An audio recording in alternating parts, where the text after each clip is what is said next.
Hey Dramatics, welcome back. So we just watched episode 6, and so far this one is roughly about Yu, who is Ishiwu's second brother, coming back to Roost and really like whipping things back in shape. Literally. Caught her and Tentai in a compromising situation of just her sleeping on him and not showing up on time for lunch. And so he's like, I'm about to get this whole house all in order. Yeah. So he's very much like a traditional filial piety is very important to him. And he's like, yeah, she was been running around like a little mad woman. Y'all don't discipline her. Y'all don't keep her in check. So I'm back, and we're going to get this house correct because it's a shit show right now. Right. So it was interesting kind of seeing her, like, not really like Susu being humbled in her place, but like seeing her actually facing consequences. Some type of consequences. It's like, yes, finally, I can say that. It doesn't help that she's getting the accountability of what Yushiwa had done cast upon her, where she's like, I didn't do this. I just got here, bro. Right. But of course, they don't know that. So we have all of that. Then you have like their god-awful older brother up there just gambling their money away, even though his face is still messed up from being screwed up by the crows. I mean, righteously so, but I'm like, he's just still gambling the money away. I'm like, their dad is looking at him like, I should lock you in the cellar. That's what he's looking at him like. Just lazy and cowardly and just doesn't do anything for the family. And at least, second brother, he's like, the pride of the family. Like, he's taken over, I guess, the family's warden, patriarch, even over their dad, because dad is kind of ineffective. It's like a pushover because he also didn't like to deal with the red tape. That's what they had said. So yeah, so he's like, well, I'll do it, and I'm gonna rein in all this BS.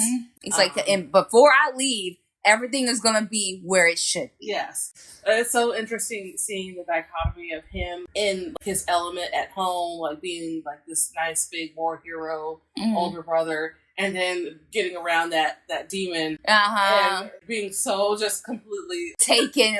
So my brother still owe you things? Yes, I'll go shopping with you and stuff. Has like this little bit of purity about him to where he's just like, I don't want to touch your lips and to put this lipstick on me. Your hands are free, ma'am. I don't know why you're having me do this, but I guess it is what it is. Oddly like intimate scene, like with him putting the lipstick on her, and I'm like, wow. I'll have what she's having. Let me, how do I get that? Girl, she's about to have so many more seconds. Right? So, but it's so cool, like, seeing how chivalrous and stuff that he is, because part of the way that he meets the demon is through trying to get his brother from the gambling house, and, like, they're doing, like, strip gambling at this point, and he's like, no, I can't have this lady doing all this. And what was interesting too is like when he first rides into his town, I saw her on the balcony until the actual shot pans on her, so she was already intrigued with him then. And then when she saw him coming into the establishment, and I thought he was going to break his brother's legs. He said he was going to do it, which he actually did. But his brother was on the losing end of like their dice game. She let him win the last round. Yeah. Because she knew his brother was there. And we can't kind of get like a flash scene in the future. I'm not sure if it was through his eyes or hers.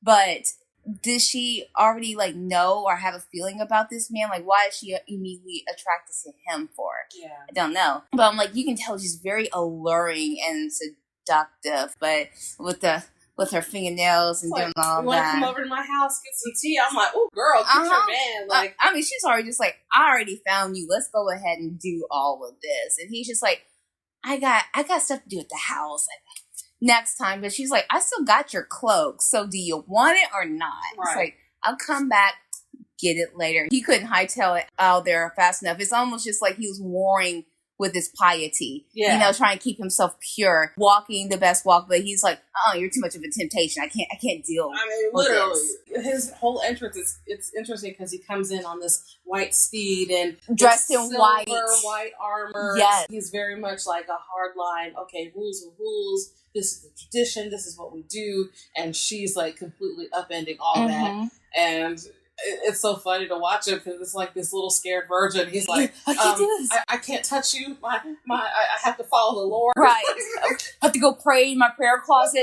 I have to go light my candle. But it's like there is like going to be a turn because even in the credits they give you a hint because he's wearing black armor in the outro. So I'm like, there's a hint of like something happening to where Mr. Pure General Yi is not going to be that way from some aspect or another. I don't think he's even there for a good 30 seconds before he already senses something's wrong with Tentai Jin and is already sort of questioning him, like, why were you practicing spells? What were you doing with my sister? Like, yeah, y'all are married, but like, that's still improper. Still improper, but like, I, cultivated at this specific sect. I know a spell when I hear one. What were you doing? So now Tentai Jin already has some suspicion on him, even more so than he already does. Like he didn't have any more people that have suspicions of him. Right. And also the symbol from the kingdom of Jing is the crow, which of course is more attached to his mother's people. And so the king already knows, oh, he's the one who caused chaos at their wedding. He needs to go. Yeah. Everybody's suspicion about him has been heightened, so he has so many targets on his back for different reasons. And it wasn't like he was ever really being all that subtle anyway. Like, not at all. The way that he dressed at the wedding, the way he kind of scurried off on his own, I think it would have been different had he been like right next to his wife. Erase some of the suspicion because like, oh crap, they're coming in. Let's hide. Let's do something and kind of blend into the chaos. He's gotten through like A, B, and C, but he hasn't worked his way down to H yet. Like, he's not an emotional person. A lot of the vengeance that he was doing in episode 5 was personal to him because of the personal affronts they had done, not only just to him, but to the people who raised him and cared for him. Whenever like someone has said like, well, you were just fine and stuff like that, I'm like, yeah, but also so was Yishu. But people will also argue like, well, that happens to be your wife. You probably wouldn't want to harm her, and plus she was the only woman on his list. I'm not sure if that would be like their counter argument regarding trying to say like, well, she doesn't count because of her relationship to you, especially with the heel turn she has personally done in being more caring and attentive to him, and of course being not literally on top of him, but following him and making sure he's not up to mischief, because she also knows or is suspicious that he probably had done something at the wedding, maybe.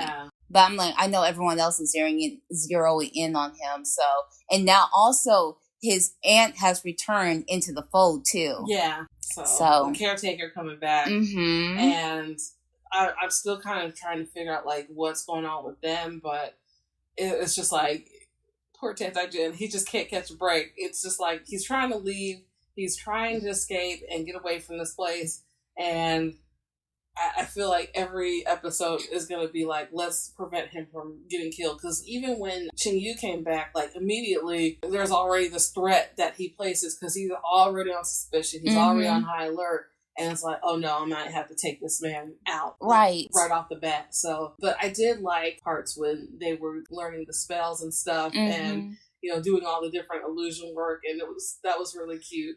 And their little date on New Year's and kind of like seeing his heart melt a little bit, because the whole time he's like, I got to scheme, I got to get out of the palace, I got to be able to walk around freely and and here she comes along, hey, let's go out and let's go shopping. Right, but he also knows like, okay, you're doing this because you're trying to keep an eye on me, because even when she's like, you can go out anytime you want, he's like, oh really? She's like, yeah, but I'm going with you, and he's just like, there it is.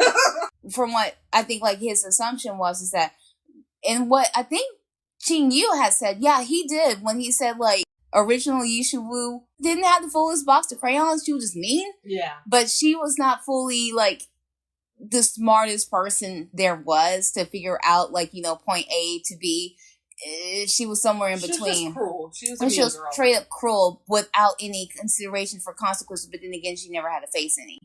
It's like a whole other chess game that Tentai Jin has to play with, because this is not the same Ishu. This is someone who's newer and improved and can actually like think things through to make sure that he remains contained, free but contained. Yeah. You can tell also like he has a conflict of feelings, like you were saying that he was trying to leave and stuff, but then she does some good graces. Like at the end of the deal, she buys him a new coat as she promised, and you can tell he is just affected by that. And also, I do like the charms thing, and also her talking about her old life, about her father, even though kind of like introducing her learnings and stuff that she had learned in the future to him, and maybe something for him to aspire to.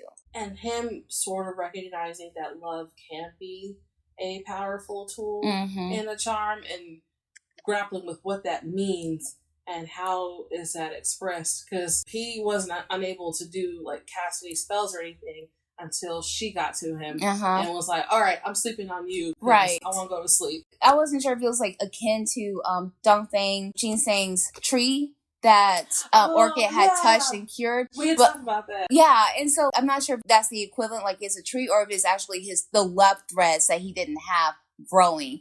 So it finally had sprouted as soon as he had done that.